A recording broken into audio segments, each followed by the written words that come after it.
What's up, guys? Just want to make a quick video here. Just driving to the store, gonna go get some food.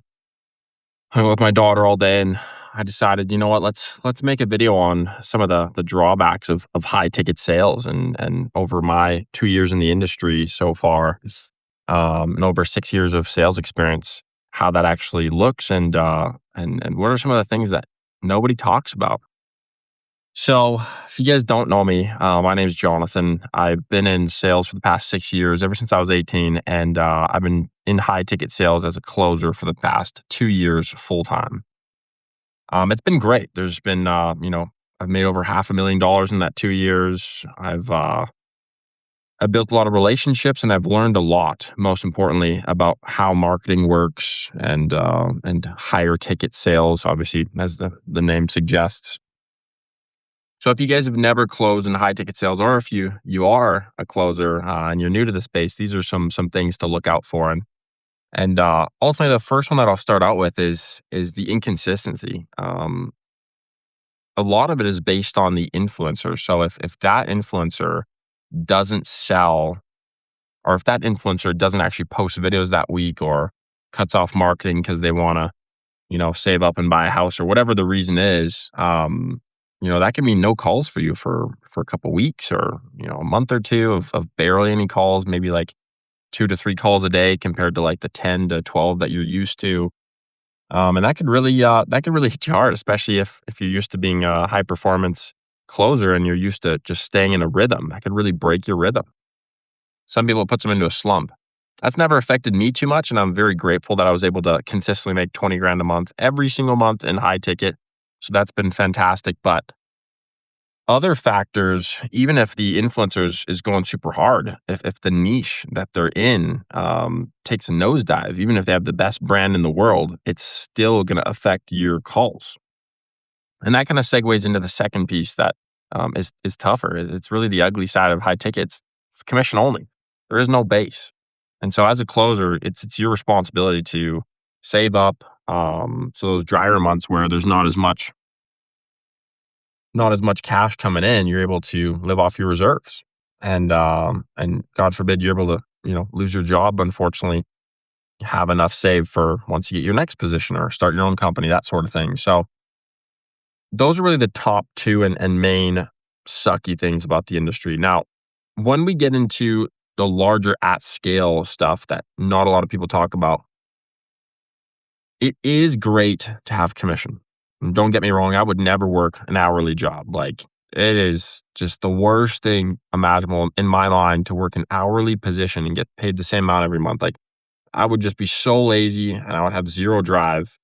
And I have tried that in the past, and it has not lasted too long. So that's why I've been in sales for the past 6 years. And a lot of people think that it's very risky to be on commission only. And as long as you get trained properly, you realize that it's actually one of the best things ever. As long as you figure out how to sell, you'll actually never starve, because you found out the skill that is uncapped potential. Now, when I got into high ticket, my first couple months, I was making 3 grand, 4 grand, especially for like the first 3 months. And then one of my good friends, he came over and visited me in Calgary. Stayed in the next neighborhood over in an Airbnb, and him and his wife were here for like a few months, for like a month. And we were talking about kind of like cash collected numbers. And he was my friend that helped me get into the industry, so I was very lucky with that. But he was talking to me about how he just consistently closes like 150 grand, 175 on a good month, maybe 200. And I was like, dude, that's crazy, because right now I'm closing like 40 grand, 30 grand. And so that's why I wasn't making too much. And not all of that was cash collected, and most of that was, revenue. I would say like 60 to 70% of that was actually like cash in the door. So we were talking about it, and he was like, Johnny, you should be doing a lot more. And I was like, well, yeah, for sure. And at that point, I was just getting into the industry, so I wasn't on full calls yet. I was still getting like 1 to 2 calls a day, and I was working in like 3 days a week or whatever. So I did the math on it. I was like, wait a second. If he's closing between 150 to 200 grand, I'm like, what do I have to do to get to the point where I'm closing 300 to 400,000 every single month? And I very quickly realized that I have to take a lot more calls, not just 1 or 2, I have to take a ton more calls. And so that's what I asked for. I said, "Hey, I'm ready to do a lot of calls. Like I'm here, I'm available, I'm hungry, give it to me." And ever since that day, my manager at the time, Chris, he was like, "Yeah, no, the leads are picking up, and we're happy to have you crush it." And I ended up actually switching to a basically it was like a sister company, you could call it. And the cool thing was, as soon as I switched to that sister company, I was one of two closers, but I was essentially the main closer. And it was fantastic. It was a small company, small team, but we crushed. We absolutely crushed. And for the next 6 to 10 months, I got up to making 20 grand. I had some $30,000 months, and it was fantastic. And a lot of people would view that as a drawback to be on commission only. But when you just do the math behind it, you're able to make so much more to actually pay for the things you want. And back then I was going through divorce, and I had to obviously get through a custody battle, and that's expensive. If you guys know anything about divorces, like, man, it is so expensive to go through a custody battle. So that I was so grateful because I was like, I will work every minute that I'm not with my daughter. And that's what I did. I worked every single freaking minute. My schedule was open 7:30 a.m. to 7:30 p.m. MST, so Mountain Standard Time. And I worked the entire day. And I was like, and I had such a strong why behind it that it didn't bother me at all. And so most people think it's a drawback. Do you think it's a drawback? Absolutely not. But it is something that is an ugly side of high ticket. Because if the leads drop and you're commission only, then it goes from being an uncapped potential of making 30, 40 grand a month to making a few grand. And so there's some big swings. Now that leads me to the other point of you're actually capped. And you might not actually think of it that way, but my top month was $750,000 in revenue closed for the company. So that was fantastic. And great month. I think we did like 1.2, 1.3 million. And, those numbers are crazy because we weren't running ads. It was just all organic off YouTube. It wasn't Instagram, wasn't anything. And a big piece and a change that happened in that month was I talked to my manager, so it was a different manager than Chris.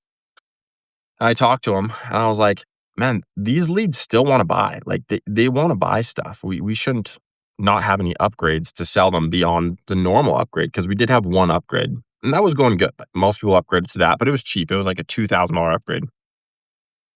And I was like, we should come out with a $5,000 upgrade. And he was like, really? You think people would buy it? I'm like, I think a lot of people would buy it. So we came up with the upgrade. We named it Mastermind, came up with all the curriculum and stuff. And then that first week, it was, I don't remember exactly the numbers, but it was over 100 grand just in upgrades. Like it was awesome. And people kept buying it for weeks and weeks and weeks. And we ran several of the masterminds and they did really well. And once we finished that program, he came to me and he was like, man, I think these people would buy something else. And I'm like, really? And so we came up with a package. One of them was 25 grand, the other one was 40 grand. And yeah, that was the upgrade. So that's how I got my better month. But that leads me to one of the drawbacks of high ticket sales because for you guys watching this, you might be like, oh my gosh, you're calculating commission. You're like, holy crap, that's a lot of commission. If you sell a $40,000 package and you can see how that adds up and you're selling your normal 150, 200,000 a month, you're like, oh my gosh, like it stacks up quick. And so with that being said, that is a drawback that if you don't have that close relationship on the offer that you're on, or even worse, you aren't able to find an offer like that to call it your home and really grow and express yourself and come out with ideas and say, hey, I have this fantastic idea. Are you guys willing to hear me out? It holds a lot of people back and it puts a lot of salty tastes in the mouth of closers in the industry if they aren't able to find those offers. And that's ultimately why I actually founded this company, Closer Accelerated, because when this offer that I was on slowed down and I was looking for different offers, man, it was actually pissing me off because all these other offers, if they run straight ads and it's not an actual brand, and they're just putting a bunch of calls to your calendar that have no idea what you do, And I ran into a lot of offers like that just have no actual brand. Um, and so that's why I founded this company, Closer Accelerator, not only to train reps, just like you guys watching the video, but actually help you find and get qualified jobs with good qualified businesses that'll get you that 20, 30,000 a month because it has completely changed my life. Completely. I mean, I could give you a million reasons and I could record a whole hour-long YouTube video on every single thing that changed my life. But making $500,000 in 2 years, especially for a younger person who's just come out of a divorce, has a daughter to support, has goals financially, lives in an expensive city. I'm sure you guys live in an expensive city too. Most cities are expensive nowadays. To be able to make that money and to change your mindset, most importantly, on how to actually sell, what companies to be with, and for you to actually feel that you actually have control in your life to a certain degree on things that you want and are able to achieve. I mean, that's life changing. And so that's when I came out with this program, and I said, you know what, I'm sick of these bad offers and tons of people on YouTube coming out and saying, oh yeah, high ticket's the best. It's like it is the best, but finding within the industry the offers that actually matter is the most important piece. And that was a big thing that I found was the ugliest side of this industry. Because if your leads drop, talk to your management, they'll probably pick up. You know, the offer owner, unless the offer owner is like retiring and he or she's like, I'm done making videos, I don't want to advertise anymore, that's fine. Then you know. You can just switch offers. But they're obviously making a lot more money than you are as a closer. You still need to work every single week, every single month to pay your bills, to keep pushing towards your financial goals. Um, but not necessarily like they don't, but they do at the same time, just depending on their expenses.